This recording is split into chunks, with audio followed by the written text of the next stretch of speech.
I love working as a catechist. I've been teaching children's faith formation in second grade for 6 or 7 years with my longtime co-teacher who's been doing it for over 20 years. I think second grade is a sacramental year, so everything we teach is based on the Catholic dogma and teaching, but we also teach it from an Ignatian point of view.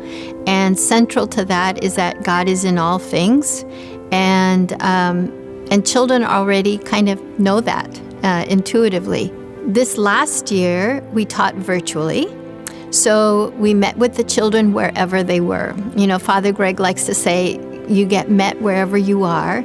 So we were in their bedrooms, in their dining rooms, kitchens. Sometimes they're in the car at the Costco parking lot, but it didn't matter. They were tuned in.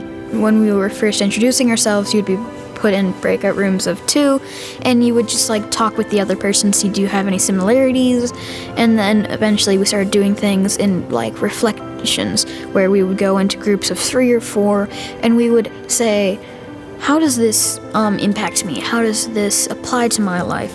How do I do what Jesus did? It's kept them very grounded.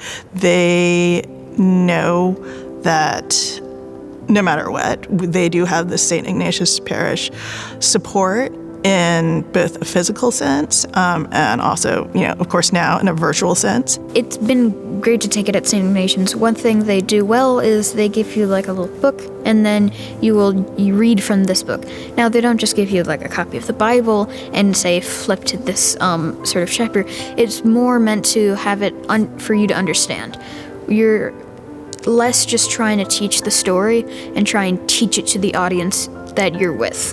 With all the craziness out there, and there will be times in life where, the roller coaster of life has your ups, your downs, and you're feeling sideways, that I don't know if necessarily the vision, but just always the reminder that St. Ignatius Parish is a loving and welcoming community, and that they'll always be accepted regardless of what happens.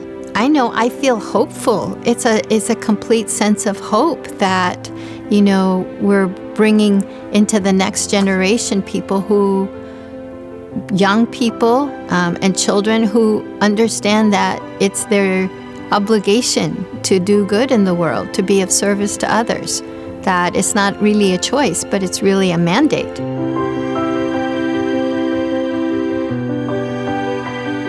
When people typically hear the word discernment, they think about people discerning a call to religious life, to priesthood, to being a sister or a brother. But actually, from an Ignatian standpoint, discernment is about looking inward to our hearts, to sense what are the desires that are operating in us, how might God be speaking there? And from that vantage point, I think that discernment is a really great tool for our parishioners. Well, first of all, we are a Jesuit parish, and discernment of spirits is really central. Not only for Jesuits, but for everybody who's connected with them and some other religious orders that were influenced by the Jesuits.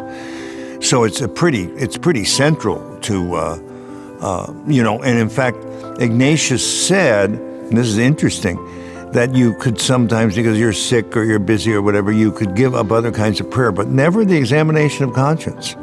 The discernment series came at a time when there was so much happening in our nation and so rapidly, and at times I felt so overwhelmed by everything.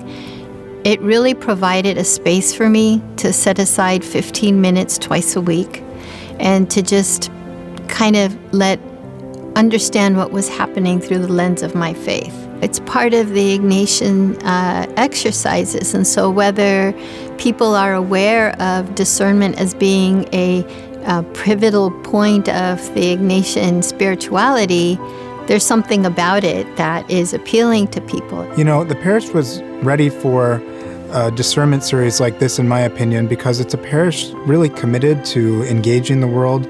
So many people I know who've come to St. Ignatius say what they love about St. Ignatius is that from the pulpit they hear about the gospel in one hand and the newspaper in the other, a connection between the text of the Bible and the real world.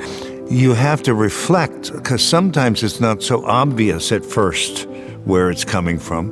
So you have to learn to reflect. You know, when we put this together, we thought maybe 1 or 2 people might be interested in it, 10 at the most. But, you know, to have 800 people be interested from places in our parish, but all over the country, was really remarkable. One example of someone who really got a lot out of the series was a middle-aged white woman who shared about how, while she didn't read every single one, every single time the readings caused her to pause and think about her own life differently.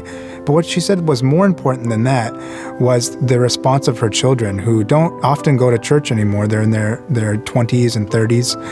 And their response seeing this was, wow, St. Ignatius is doing this. This is something to be really excited about, to be proud of, and something we should share with others.